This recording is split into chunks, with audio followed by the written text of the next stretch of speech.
Hi, and welcome. Good afternoon, good evening, good morning, whenever you're watching, wherever you're watching from.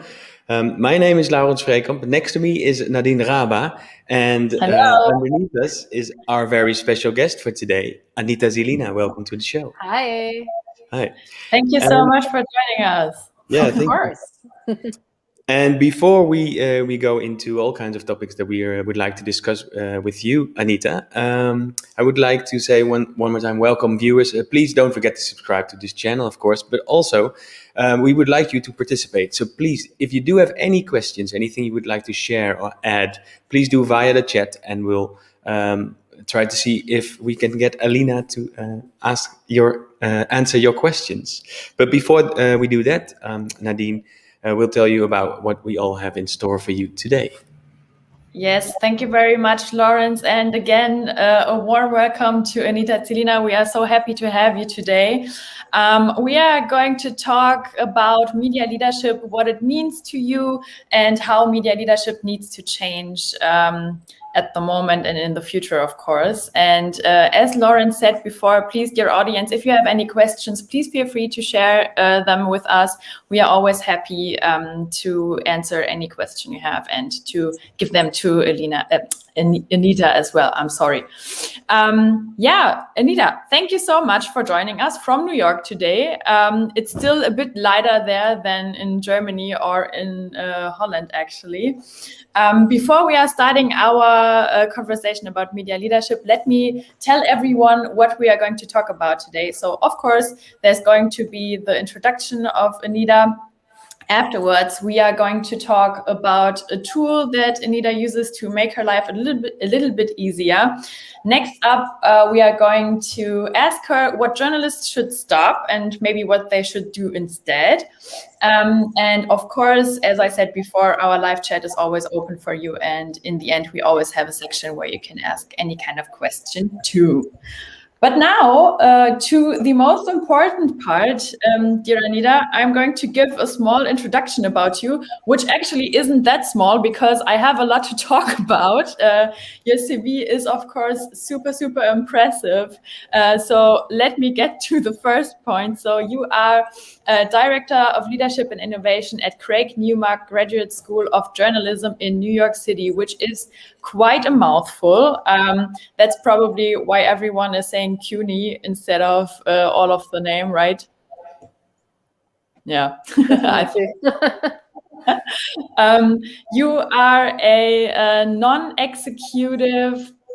you're a non-executive board member at the Online News Association, short ONA, and the Austrian public broadcaster ORF. You have the inaugural board chair of the News Product Alliance as well, so wearing many hats. Before, you've had quite a journey through the DACH area, actually. You've been Chief Product Officer at Switzerland's NZZ Media Group, which is Neue Zürcher Zeitung. And you've been part of the Executive Management Board. Prior to that, you were in Hamburg, actually, where you've been working as a deputy editor-in-chief at Stern, a German news weekly, where actually a friend of mine is working as well. Which, of course, if you've worked in journalism, there are quite a lot of people you know. So yeah. And beforehand, you've worked as a journalist and editor at Der Standard in Vienna, Austria. On top, your academical career is very impressive as well, of course. Besides having an MBA and a master's degree, you're an alumna of the JSK Fellowship at Stanford University, just like our previous guest, Alina Fichter. And you've been a visiting fellow at the Reuters Institute at Oxford University in 2018, where you've been researching and teaching about transformation and leadership in media organizations. That's everything I wanted to tell you about Anita. As I said, it's not that short of an introductory. I feel very old now. When you don't have to. It's all experience. It's all experience, Anita. I thought, Anita, when do you ever sleep? Maybe there's another secret or a piece of advice. Yeah, that's actually a good question. Because actually, of course, it's not true. I sleep a lot. I sleep a lot. Okay. I try to get my rest as well. Okay, so a standard of 7 to 8 hours, hopefully. Definitely. I'm not Okay. lying. I sleep 8 hours a night. That's most great. nights. That's super great. I should definitely take note on that. But Anita, let me start with this picture right here that you've recently Twittered actually, and you've posted it on LinkedIn as well. You've recently celebrated your 3-year anniversary in New York, posting this picture right here. So my first question was, because you've written a little caption to it, how is having breakfast with Jeff Jarvis? It's nice. I've known Jeff for a long time. We met, I think, 10 years ago at some kind of conference, the usual kind of innovation conference circuit. And we've stayed in touch ever since. And when I was at Stern, we worked with him as an advisor, and we connected and we worked on some projects together. And when I left NZZ Media Group, I kind of knew that I didn't immediately want to jump back into another news organization. I kind of felt I'd done that 3 times. So I wanted something different, something a bit more entrepreneurial, and also something a bit more international. And then I had breakfast with Jeff, and then things happened, and he was like, come to us, come to New York City, build something here with us. And I said, okay. Yeah, great. Apologies, what did you say?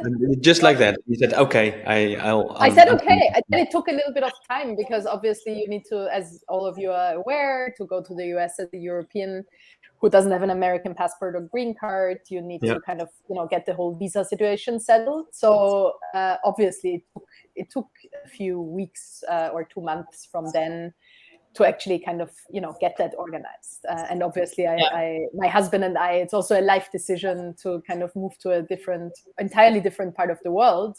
So obviously there were conversations with my husband, whether we want to do that. But I mean, I'm not going to lie, doing New York for a few years as someone who's working in media and innovation, it's very hard to say no to that.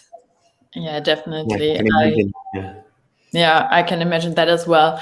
So you've shared your thoughts in a post as well, as I mentioned before. And one of the things you've mentioned in this post was teaching is leadership at scale. So what do you mean by that?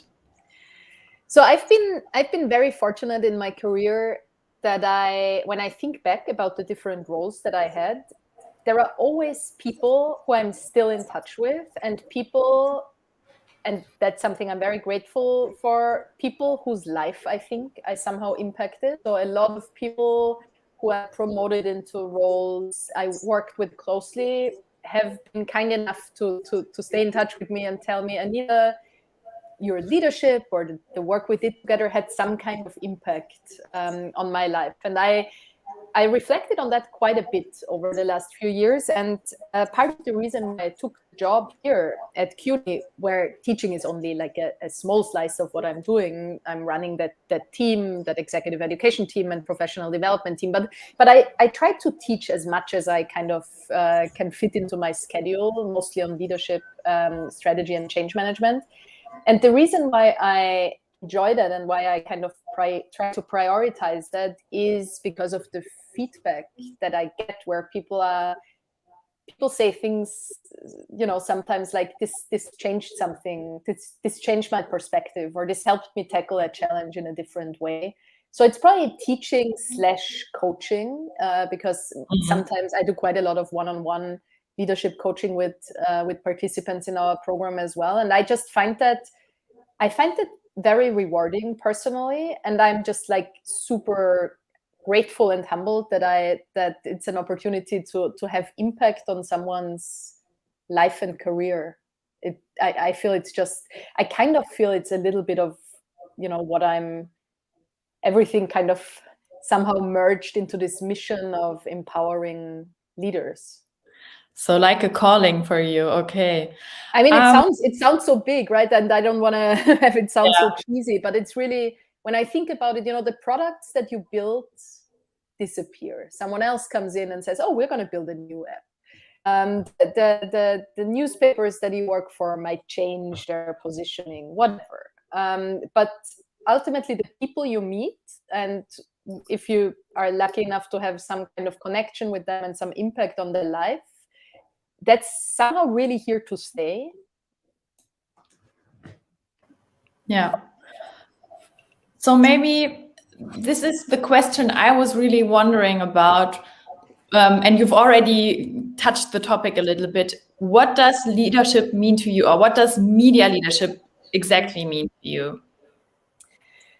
It's so interesting because I think leadership in general, and many of the challenges and difficulties, but also the potential of being a leader, is actually not that different in different industries, right? The kind of ethical traits of good leadership, accountability, transparency, reflecting on yourself as a leader, seeing yourself as an empowerer and coach and mentor to your peers and employees. All these things are somehow industry agnostic to a certain extent. And where I realized that was when I did my MBA, and we were a class of 121 people. And I was obviously the only one from a media organization, because usually the people doing an MBA work in oil and gas, or they work in consulting, or they work, a lot of them, in finance and banking. But the leadership, so the challenges, the business challenges were very different in all these industries, but the leadership challenges and the leadership questions that came up around culture and leadership style and so forth, they actually didn't differ that much. So I think what's different is the challenges that the media industry has when it comes to finding new revenue models, when it comes to designing their new products, reaching new audiences. So that obviously differs per industry, but the big questions of leadership and what a good leader is are actually not that different, depending on what industry you are in. They are pretty universal. Yeah, but do you have those answers? I'm sorry, Nadine. I would not want to say that I have those answers, because I feel that's a very, very, very big question, and it's also embedded in the culture of the country you work in and in the culture of the organization you work in. But I think there are some things that I personally would see as ingredients. If you think about it like a recipe, right? There are some parts of the ingredients that I would think without whom good leadership is very hard to achieve, or without them it's very hard to become a good leader or be a good leader. And some of them I mentioned before, right? I feel like I personally approach leadership and always approached it in my leadership roles myself, with respect for everyone who I meet, irrespective of their degree, irrespective of their standing in the company, without differentiating between how important and high up in the career someone is. I feel that fundamentally respect and showing respect and interest in the people you collaborate and work with, and honest interest, and honest empathy, and trying to put yourselves in their shoes, is something that I personally feel is a very, very important leadership trait. Because one of the things that are, and all of you, being and having been in different leadership roles, I think might see that as well. The most difficult thing about moving up the career ladder is that at some point the risk is that people don't tell you the truth anymore, right? No one.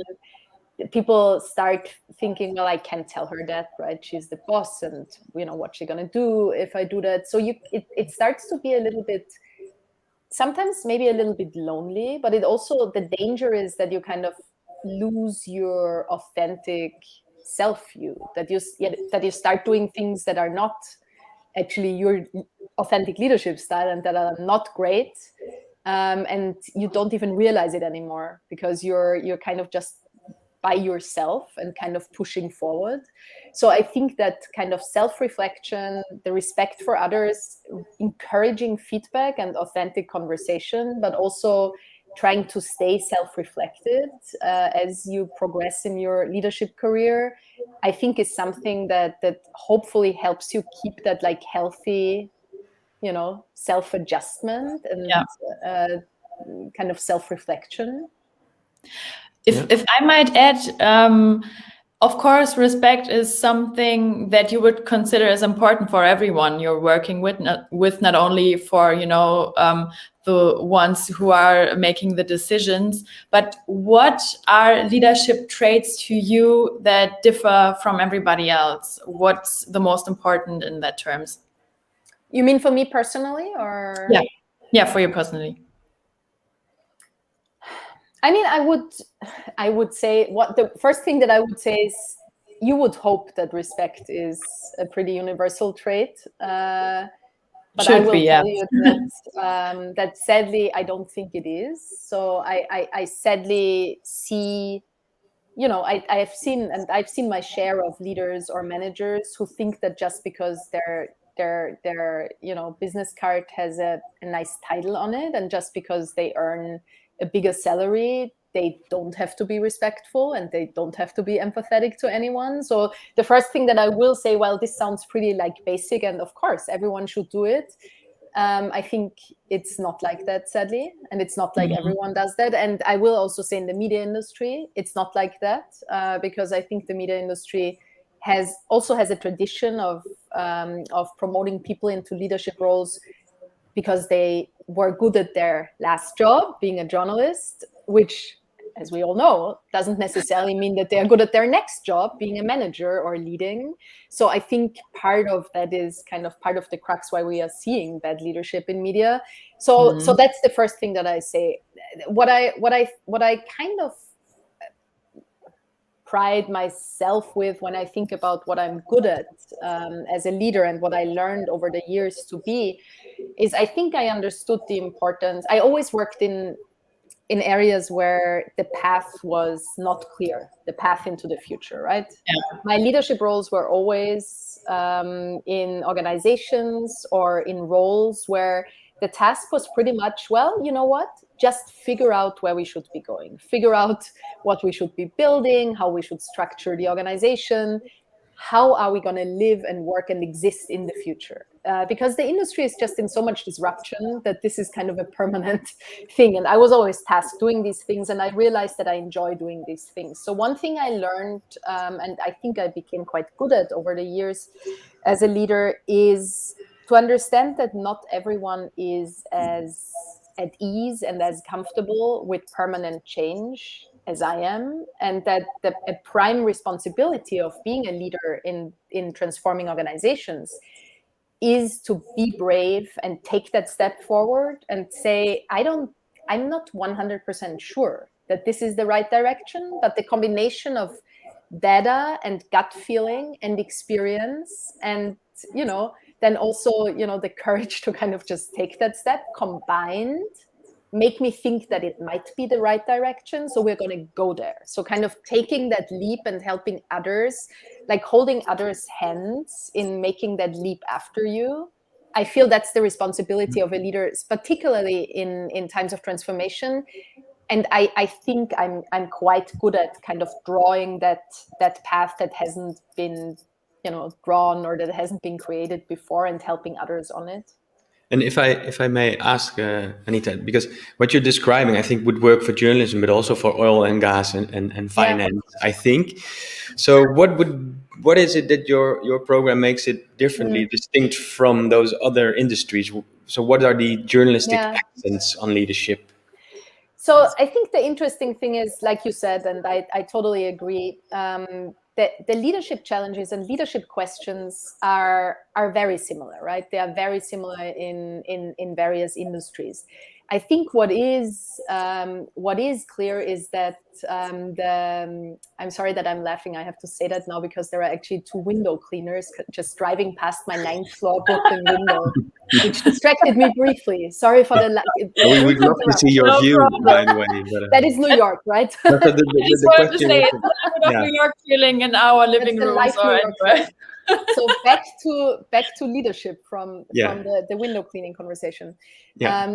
So what I would say is distinct, and what we're trying to build into our programs distinctly, is best practices, cases, conversations with media leaders, everything that is really connected to the media industry. When you do a generic MBA, I think part of the awesome thing is that you get a sneak peek into so many other industries. But it's also part of what makes the experience somehow lacking, because you leave that program and you're like, I wish we had talked about subscriptions. I wish we had talked about the streaming revolution. I wish we had talked about membership models for journalism. I wish we had audience talked about engagement, all stuff. these things. And you don't, right? Because those are obviously things that are not as important for oil and gas or banking. Maybe they should be, but they aren't.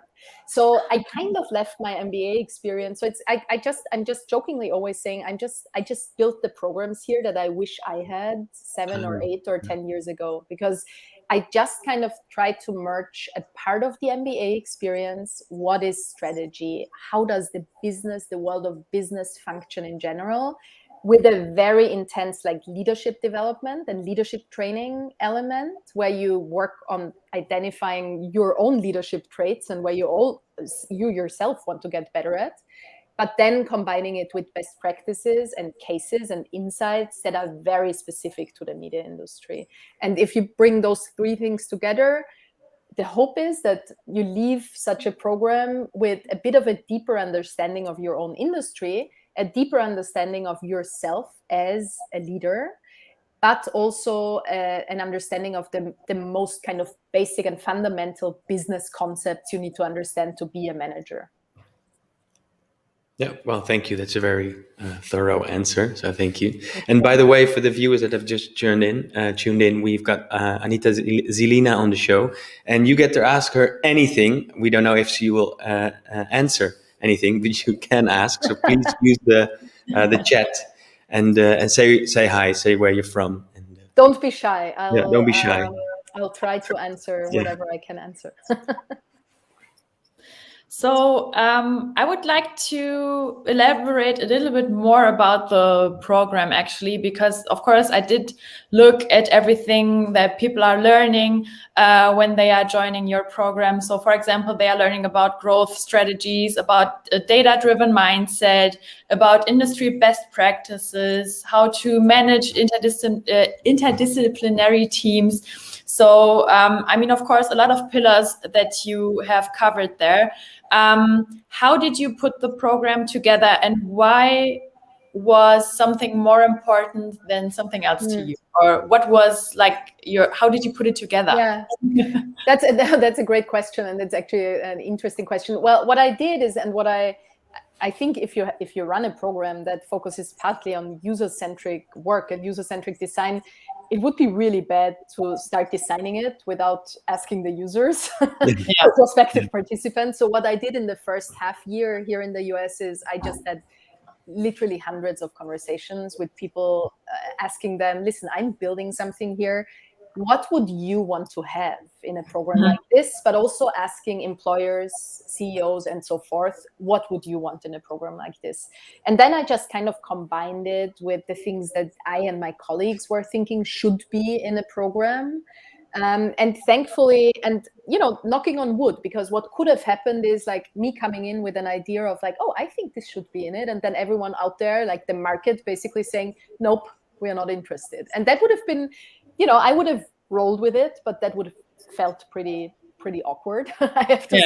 So I was lucky enough to find that the general idea that I had, that I just explained to you, with the 3 pillars, was something that resonated very much with the people who I talked to. So I think that the kind of original, the gist of the idea kind of somehow stayed the same throughout the development process. And then there were some like tiny bits and pieces that we tweaked, that we tried, that we said, well, we have to do that slightly different.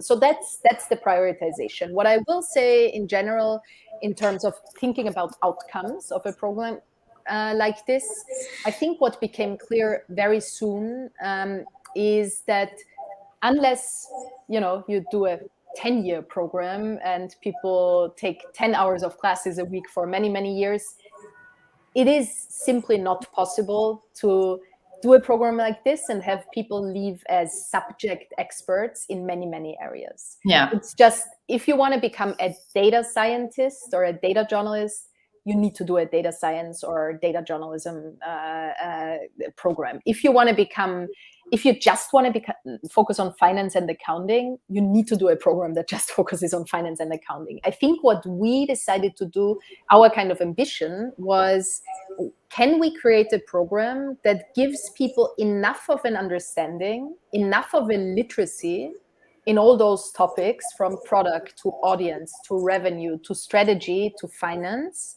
that they are able to sit with their peers in these respective areas and have intelligent conversations, understand what their peers are thinking about, why they are thinking about that. We jokingly, some of the classes we run, today we just had a class in the morning called Technology for Media Managers. And that's what the class officially is called, but how we call it when we talk about it is, we call it things your CTO wishes you understood.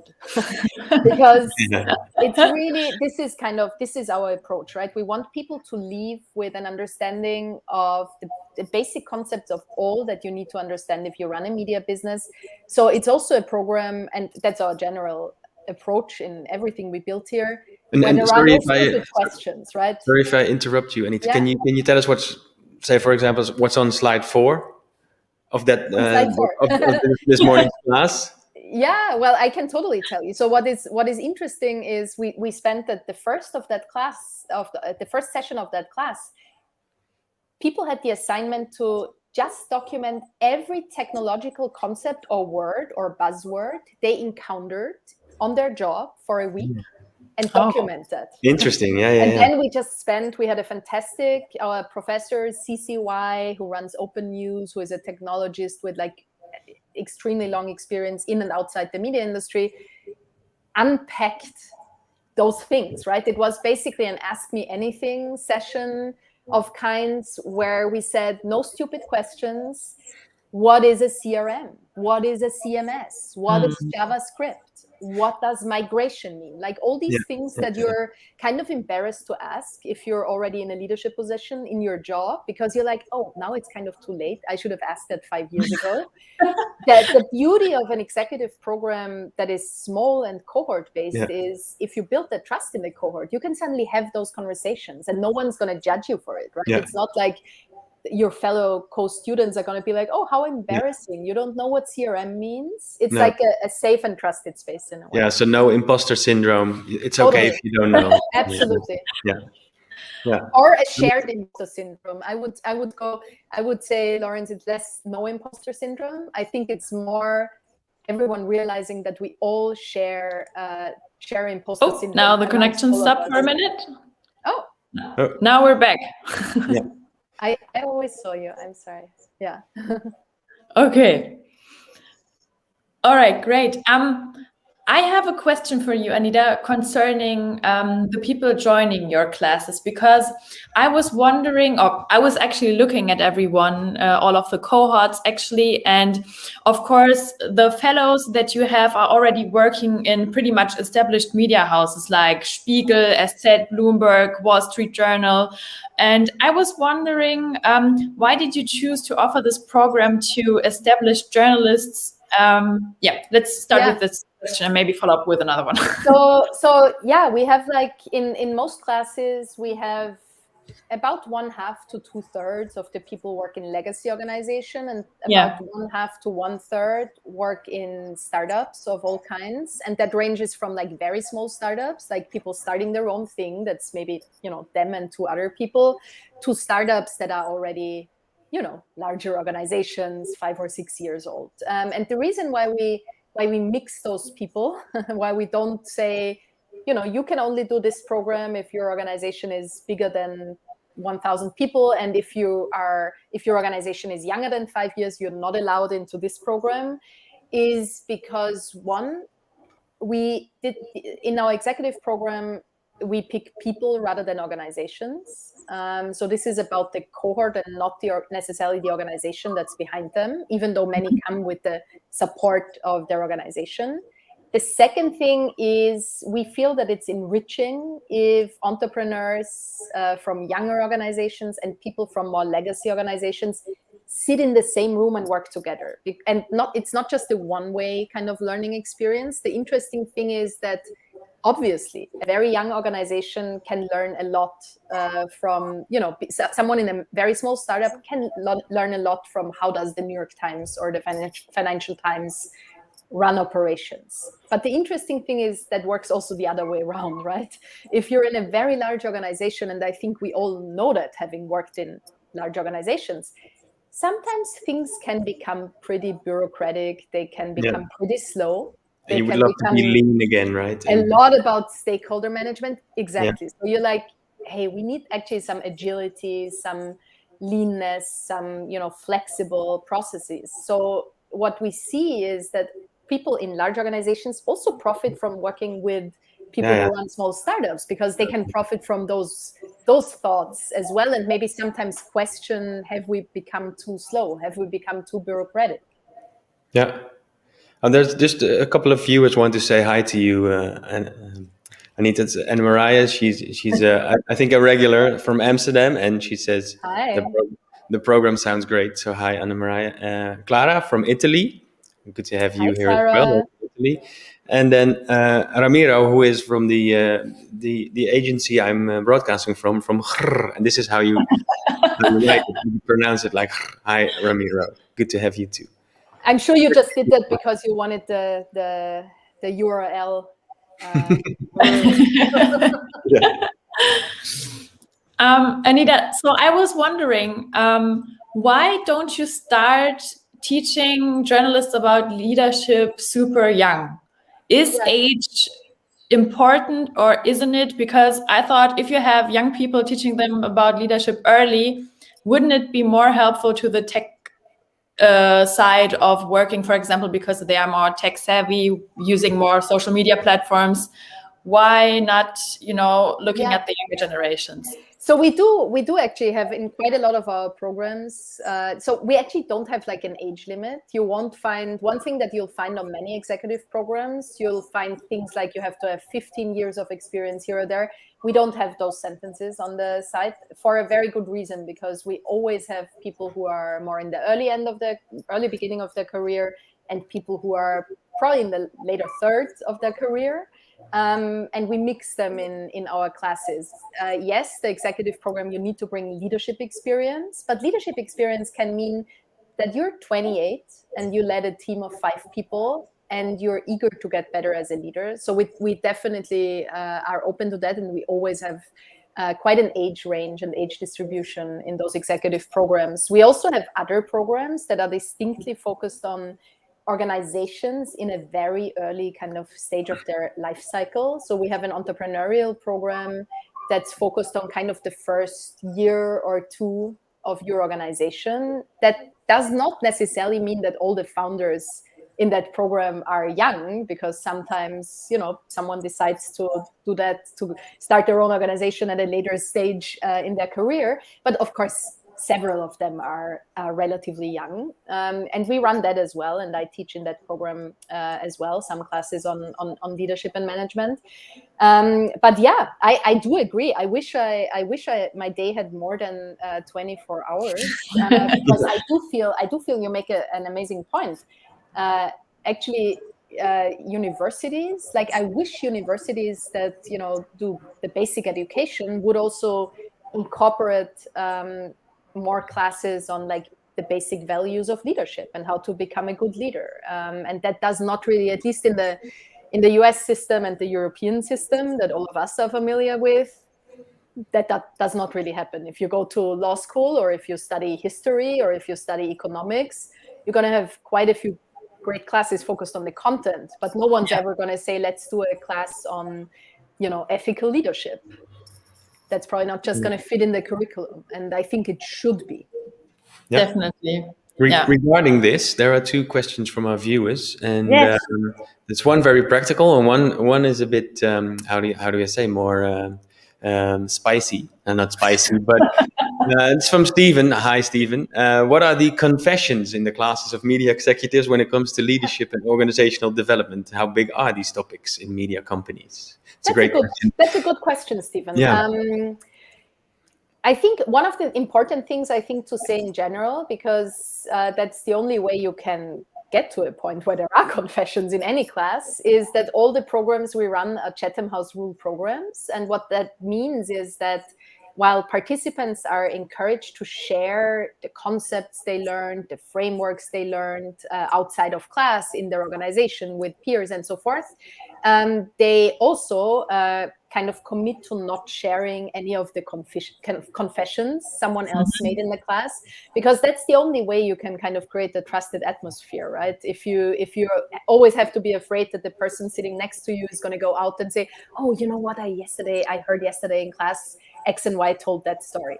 So to that point, the confessions are confidential. So I'm not going to share any specific ones. But what I can share is, irrespective of the size and maturity of the organization, what we can see is that media, broadly speaking, still has a culture and leadership issue. Broadly speaking, in the past, media organizations have not promoted people because they thought, oh, this person is an amazing leader and is an amazing people person and is a reflected, thoughtful manager. They often have promoted people because they were like, oh gosh, we have to give this person something. They've been here for 15 years. What could we do? Let's make them head of the X and Y and Z department. But then they didn't follow up with leadership training or management training. So suddenly a poor journalist who was amazing as a journalist sits in a leadership role and is supposed to lead 25 people. So it's not always the fault of the leader if they don't do well in those roles. So what I will say is that is very widespread still in media organizations, and that's part of many of the issues we are facing. And then I'll say organizational development overall, leadership development, also in the past has not been prioritized highly.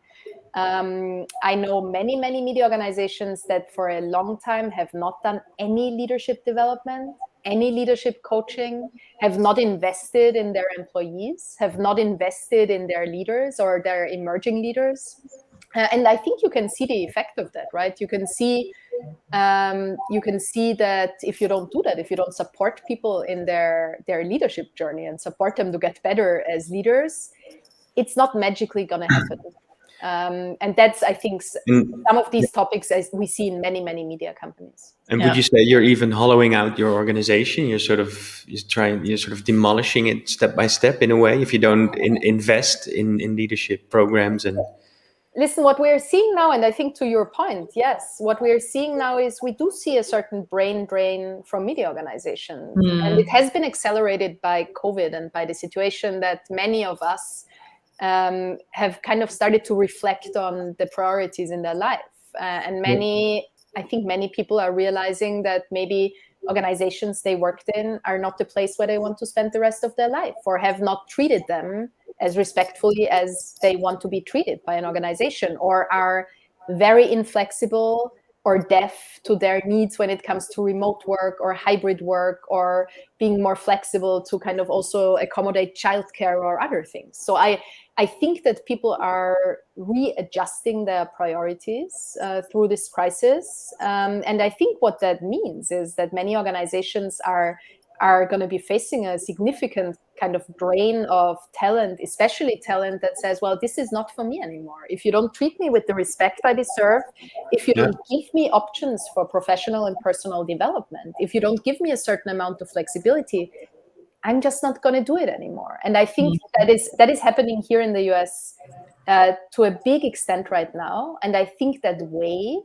will come to Europe as well. And I'm not sure media organizations already are aware of what that means, of how hard it's going to become to hire people, especially for these digital kind of specialist functions. And why would you say it's already happening in the US and it will come to Europe? Why will Europe? Well, part of that is, and that's not necessarily a good thing, but it accelerates things that the US has no social system, healthcare system, social support network to speak of, right? To be very frank. So that means that people, if your employer forces you back into the office, but you don't have free childcare, and your employer says, well, but you have to be there on Monday. Yeah. What are you going to do? You're Yeah. not going to leave your 2-year-old kid at home and say, well, cook yourself some pancakes. You're going to say, well, then regrettably, I have to quit. Yeah. So I do feel that part of what's happening in Europe and part of the amazing social system that many European countries have kind of, kind of fills the gaps that have been exposed through COVID. It's what a social net should do, right? But it also means that the pain from the recent crisis, you don't feel it as much in Europe, I feel. And employers sometimes don't feel it because there has been in many countries kind of a compensation of short-time work that's being partly paid by the state and so forth. So I just feel there were some kind of elements that were softening the impact of the crisis in Europe, elements that don't exist in the US. And then obviously most of the digital and media and lifestyle trends happen a bit earlier in the US in general. So usually waves that start here kind of then make it to other parts of the world. Yeah. Well, I think Stephen, by the way, is he's satisfied with your answer. So thank you. I'd like to hear that. Thanks, Stephen. And he sends good vibes as well in a different comment. And then there's a very practical question by Clara. If you have any suggestions about books or online resources to read about how to improve leadership skills, especially for those who already have this kind of roles but no training. Good question. Very practical, I think, in a way. Clara, I like that. And what I would say is, one, send me an email, because that's a long thing to explain in a conversation. But I'm happy to chat with you about resources. I'm not a super big fan of all these improve your life, improve your leadership, get better at X, 10 reasons why you should be a manager, like these books. I keep buying them, and then I kind of read them, and then I'm like, oh, this is like not as substantial as I thought. Then I put them in my bookshelf, and then I buy it, then I forget about it, and then I buy another one, and I have the same experience. So I'm not a super big fan of most of the business literature that's out there. What I find impactful is talking to people who you admire as leaders. So what I would say, if I were you, and I know you're connected to people who are leaders, who might be people who teach about leadership, might be people who you've encountered that are people where you think, I wish I was that person. I wish I could kind of, be like them in a few years. I would just politely reach out to them and ask for a conversation. And I think people are very open to having those conversations. I try to be, but I know many others are as well, if you're respectful of their time. And I think the best way to learn about leadership is from leaders who you admire. I actually don't think it's from books. There are many concepts and frameworks that you can learn in a program like the ones we do, but also many other programs. So I think at some point it might be worth considering such a program. But other than that, I think the best path is to learn through conversation and somehow, replication in a way. Yeah. She says, I'll do. Thanks. So, great. Yeah. That's so great. And I think that's a great bridge to our unboxing, right? Because asking people for their time is not always that easy. But Anita, I think you have a great tool that you are using that you would like to show us today. Yes. And when you asked me for unboxing, I was scared at first because I felt like I'm not allowed to even say that as a person working in innovation, but I'm the least kind of techie and gadgety person that exists in the world. So I don't have something to unbox. But then I understood it can also be about software or tools that make your life easier. And as I learned from, I think someone in the university said, a description of water doesn't have to be wet, so you don't have to excuse yourself. Perfect. So what I'll share the screen, I'll show a little bumper, and then people know what I'll share is a tool that I that I'm using that I find very, very helpful. Apologies. No problem. I already said to Here. Anita earlier that I'm using that tool now as well, and I learned it from her, so it's a great recommendation. So it's on now. Can you see the Calendly now? Yes. Yeah. So what it is a tool called Calendly. It's free. You can get a pro account, but unless you have like 10 kinds of different meeting events that you have, you actually don't need it. And the cool thing about it, so what you're seeing here is basically my scheduling page. So I moved, one of the things that is hard now that I'm working in a public university, no personal assistant, no support network, I get a lot of emails and a lot of people want to kind of meet with me, chat with me, and so forth. But I also work with people in about 12 different time zones. So I could probably spend my whole day like just trying to figure out, you know, what time zone, when would you have time for a meeting, sending emails back and forth. We all know the drill of like the email chain when you try to find a time to meet.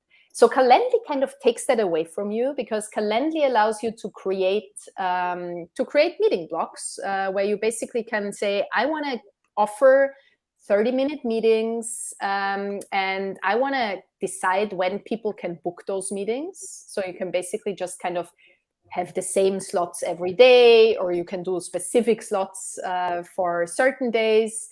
You can work with some other settings and tell the tool, oh, always give me 15 minutes before or 15 minutes after an event to kind of recharge. And then the cool thing is that basically people can go to your page and they can actually see times that they can book in your calendar. So they can basically just very simply book a meeting, book a slot, confirm that, enter their email address, and that email and that meeting is going to land in your calendar and is going to basically schedule your meeting. Very practical, definitely. I think it's so great. Saves me great. approximately 20 emails of back and forth a day, which kind of adds up to like an hour or two that you spend with a very frustrating task of scheduling. So I can highly recommend that. Absolutely. So to the audience, if you've already known Calendly, please let us know if you're using it and if you like it, and if it's new to you and you would like to use it in the future, let us know as well. Really interesting, because as you said, I can totally relate to the time scheduling issue. Especially with time zones, right? It starts to be so confusing, and summertime and wintertime, daylight savings, different countries, different regions. There is like a very high tendency to mess that up. I have Googled that several times, especially considering different time zones. So yeah. And Calendly always picks that you can always set that whoever books sees things in your time zone, but also sees them in theirs, so they can always make the comparison. Yeah. Great. And then I'm looking at to see if there are any questions by the audience, but not any new ones at this moment. But we always have another segment, and I see Nadine nodding. So I think it's time for what we call Stop It Journalist. And I have this little banner again. I'll show it, and then you can have your water. But we want to do this on a more constructive, positive note, obviously. So we would love to know what kind of advice. You already gave us a lot of advice, I think, so it's very valuable what you already said. But maybe there might be another practical thing or a thing you've learned that actually has a sort of magical thing to it. Not sure I can share anything magical. So don't expect too much. But I thought about that when we chatted before this recording, and I thought about that and thought, what is one advice that I'd give to people working in media and working as journalists? And I think my biggest advice would be to leave their silos. I think my biggest universal advice would be that journalists, and we all know that if we are journalists, have a tendency to just flock with other journalists, right? We have drinks with other journalists, we marry other journalists, we spend time with other journalists at conferences, we hang out with journalists. we don't really hang out that much with technologists. We don't really hang out that much with business people. We don't really hang out that much with people who are responsible to get the print newspaper delivered to someone else. It's a very kind of homogeneous, usually journalists tend to have very homogeneous networks. And I think that is the biggest, please stop doing that. Which doesn't mean don't meet your journalist friends anymore, which doesn't mean don't kind of bond with journalism colleagues. But I think the most rewarding experience is leaving that silo and understanding that to deliver an amazing journalistic product, there are many, many, many skills and people involved, and many of them are not journalists. And it's extremely exciting to understand their perspective on life and understand what they bring to the table in journalism organizations. So talk to technologists, talk to product managers, talk to business people, talk to sales representatives, talk to users of journalism that are not journalists, that are consumers, and give you an entirely new perspective. And I think it should actually be natural in a way. It should feel natural to journalists, right? Because one of the original journalistic traits is curiosity. But I think sometimes we don't follow up with that in our kind of personal lives, and we do it as interviewers. We show the professional curiosity, but then we kind of go back to our little journalistic world. So that would probably be the one. If I had to pick one, that would probably be it. To break out of your silos, to Yes. summarize it. Yeah, great. Yeah, absolutely. I think we still have a few minutes left for our live chat. So please, everybody watching, share any kind of question you have for Anita. Now's the time to talk to her about it. If you would like to get more insights from her, picking her brain today, which is so amazing. Thank you very much again for joining us. I'm very happy to be here. Yeah, in the meantime, I have a sort of meta question, Anita, because there might be, I'm just reversing this. Is there a question which we didn't ask you, or a question you almost never get, but would like to have? Whew. Wow, that is very... It's really meta. Maybe sometimes you come home and said, nobody asked me why or how. Or... No, I think one thing that I'm sometimes... and I'm not saying you should have asked me that question, but one thing that sometimes surprises me, especially since I've lived in the US, is that people just assume that it's super easy to move to a new country and kind of get settled there. And sometimes I feel like that I spent the last 10 years, so I haven't lived in my home country, Austria, for a bit more than 10 years. And I moved to Germany, Switzerland, and the US. And in most of those countries, no one ever said, wow, isn't it hard? Can I somehow, support you in getting settled? Or how do you find the cultural differences? That must be difficult. I feel like sometimes we're assuming that people who come to to the countries we know really well, that everything is super intuitive for them, and it's not. And even the cultural differences between Germany, Austria, and Switzerland are huge. And I can tell you the cultural difference in the US is huge as well. So I think that's one thing that I sometimes wish people would ask, not just me, but in general, immigrants or expats more often. And it definitely sharpened my perspective on this. And whenever I recently hired 2 new people, one of them originally from Brazil and one of them originally from Malaysia. Both live in New York City. And the conversations we had were immediately focused on these questions, because I have that lived experience, and I just know that, that it's important to be empathetic in that sense as well, to say, well, how is that for you with your family being 12 flight hours away? So that's probably something that I wish people thought about more often. Yeah.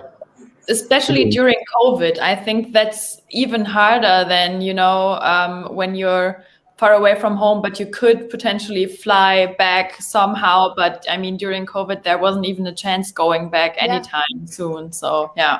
Absolutely. And I have to say that this was hard for me, but for many, many, many, many hundreds, thousands of people, who were kind of stuck in a country and their family was stuck in another country. So I'm not complaining. It's a luxury to live like a life that's very international, but it comes at a cost. It comes at the cost that you're always a guest somewhere, right? You're never truly 100% there.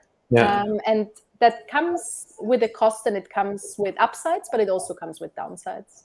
Yeah, I must say, just it's a little bit of an anecdote. I worked with a lot of expats, and then I asked them how it was in the Netherlands, and then most of them, I asked them separately. They said Dutch are very nice, and you can go out for drinks with them, but they never invite you to their birthday parties where the family and friends come to. And I thought, wow, that's true. I've never done it.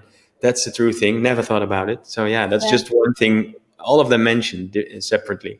Yeah, I think that's interesting. Yeah, and they don't go to their own family because they're not living in the country where they are. So yeah, good thing. Yeah, and so I don't see any other questions from our viewers yet, and I think I think we can call it a day, right? It's already late. It's already late in Europe. It's only the afternoon here for me, but you guys have already had a long day. Can you call it a day, Anita, or do you still? I can't. I mean, it's 3 p.m. I don't have any more meetings, but I have quite a bit of work to do. But it's only 3 p.m. It's very sunny outside in New York City, so we have the last beautiful days of kind of late summer, early fall. So I might take a walk outside. Nice. You should definitely do this. Do that. And we don't want to stand in between you and a walk. So I mean, we might have gotten you a few more meetings now because of Calendly, but let's hope that they are going to ask for meetings for tomorrow. It's totally fine. They can actually, my Calendly is open and you can book a slot there if you want. Yeah. Okay. Well, there is one message for you, Anita. Thank you, Anita. You are welcome in Amsterdam anytime, says Annemarie. That's lovely. And now that slowly the world starts to open up again for travel, I hope that 2022 will finally be a travel year for me again. I hope so, yeah. I might go to New York City again, and I'll drop by. Anita, You're all welcome in New York City. Good to know. So thank you once again. Thank you very much for taking the time to be with us and our viewers and answering all these questions and tell us about the program and all the things you do. I think we have been very privileged to have you. It was a pleasure, and thank you so much for inviting me. Thank you so much. Yeah, we really appreciate it as well, and we really enjoyed your presence today. I can't talk anymore because it's actually quite late now. and to all of our viewers, we would like to say thank you for watching. And if you haven't, please subscribe, of course. And from November on, we'll have a different day. We'll do every first Monday of the month at 8 p.m. Central Eastern Standard Time. So 8 p.m. starting on November 1st. So this was the last Thursday, and now we switched to Mondays. But thank you for watching it Thursday, and hope to see you next time in November. Thank you. Thank you very much, everyone. Have a great evening. Have a great evening.